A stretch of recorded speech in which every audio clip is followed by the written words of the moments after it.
Welcome back to the month of September. We are in the red zone here. It is game on for a lot of people around the country. Seasons are coming into play here through the month of September into October. Things are heating up. Bucks are losing their velvet. We are trying to get ready and get out in the woods, and these are the projects and the things to prioritize and think about as you're going through the month of September. And whether your season starts in September, October 1st, or whenever that is, or whenever you're planning to hunt, maybe you're a rifle hunter and hunting later in the seasons, still kind of operate around these thoughts. The biggest one that we're going to talk about today is to reduce the hunting pressure on your property. That's going to be the number one thing to think about even through the next few months.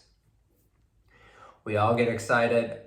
I myself always get almost way too excited and maybe hunt a little too much on the property during the early season and leading up to the rut. And there's so many good times to get out in the woods in the month of September and October, but don't overpressure your hunting property. Keep the hunting pressure at a minimum. Try to hunt the right conditions.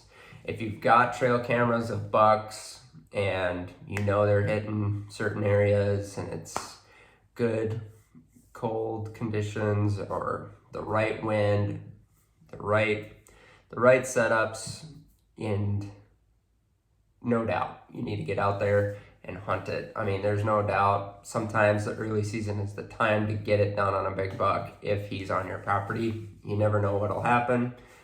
So I just urge you to really think about how you hunt it and reduce the amount of pressure you put on your farm while you're hunting.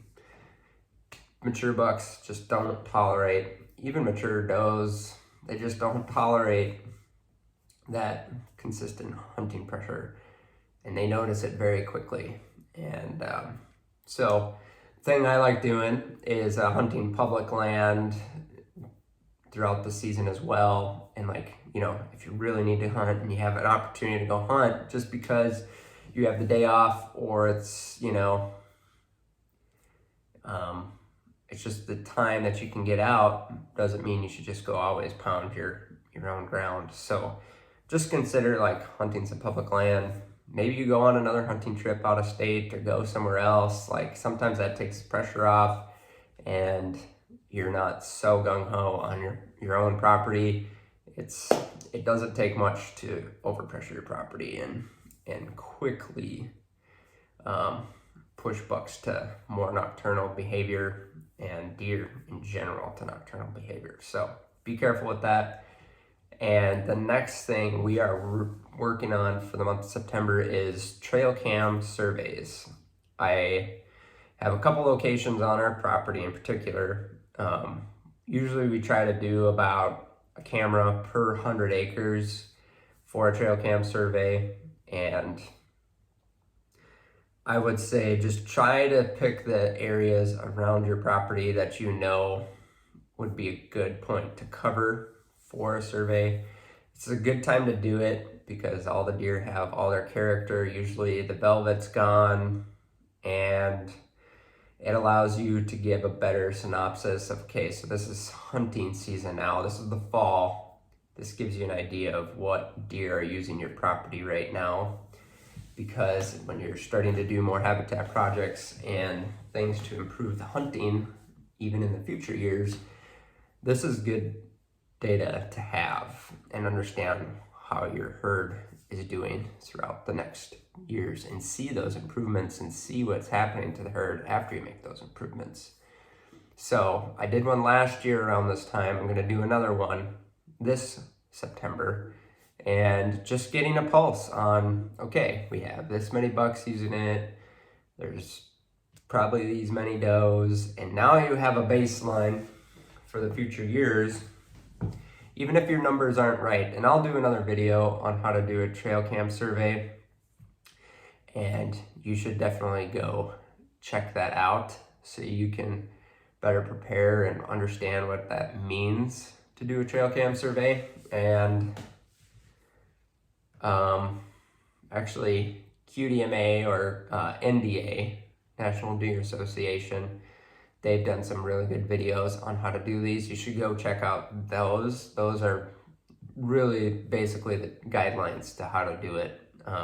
It's a good way to do it. You just got to follow your local rules and come up with different ways to make it work. So the consistency of it is the important thing. So when you do it this year this way, just do that same thing in the future. So then you have a baseline, and now you have things to compare it to. Keep the same trail camera locations, keep the same number of trail cameras, use the same settings on your cameras year after year, so you can really kind of put a catalog together of like the changings of the year-to-year stuff. So that's what I'm doing this month, trail cam surveys for our herd health, you know, how the property is doing to the deer and the deer to the property.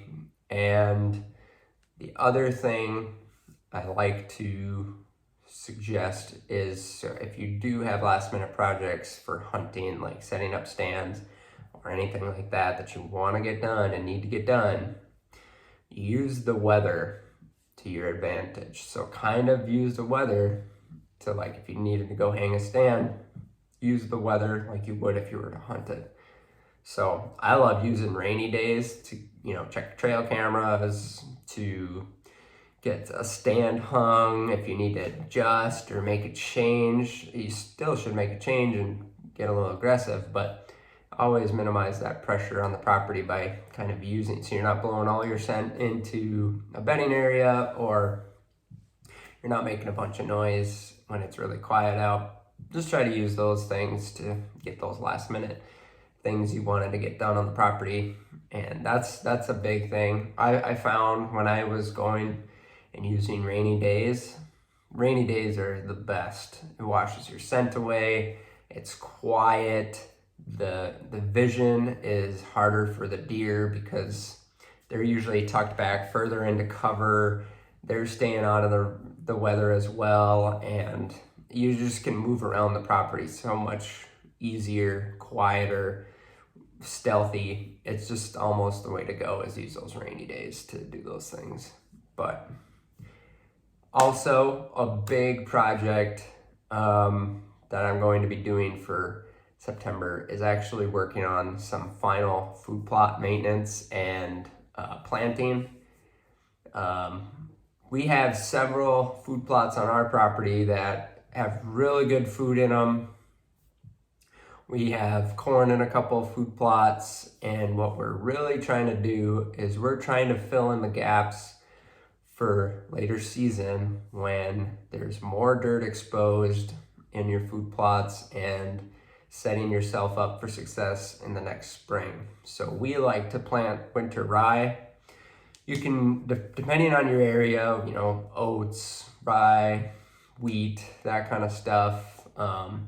Those winter grasses are really nice. We like to do winter rye because it germinates down to, like, it's pretty low. I want to say it's like 42 degrees or something like that they can still germinate at. So September, October, you can still plant it in a lot of areas, even up north. So that's what we're doing. We're going to overseed winter rye, 100 pounds an acre or so for the rate, in a lot of different areas that we want to fill in holes, or just have that additional food source as you're going into late season hunting. So this is the time to do it. We're starting to get more rain. This is when you can get out there, overseed the rye, and even if you only get little, like, they're only going to be eating the winter rye when it's nice and young and short. So highly consider doing that. That's what we're going to be doing here in the month of September, is overseeding rye and getting that into certain areas of our food plots. We're going to overseed it into our corn. We're going to overseed it into our brassica food plots. We've got one corn plot that didn't even do very well, so we're gonna douse it in there really good and just set ourselves up for winter success. We see deer using them right away in the spring, and you always see them late winter. That it's one of the last green sources that sticks around, so highly consider that for the month of September. So that's a wrap here for the month of September land projects for the 12 months of hunting land. I'm Hunting Land Mike. Hope to see you on the land. Don't forget trail cam surveys. Keep your hunting pressure to a minimum. Use the rain and the weather conditions to get onto your property in certain areas to do last minute projects if you need to, and get those final food plot sources maintained. Add in that winter rye. It's going to level up your food plots. If not this fall, it's going to set you up for the spring. So keep those things in mind here in the month of September. We are going to get out and get these projects done.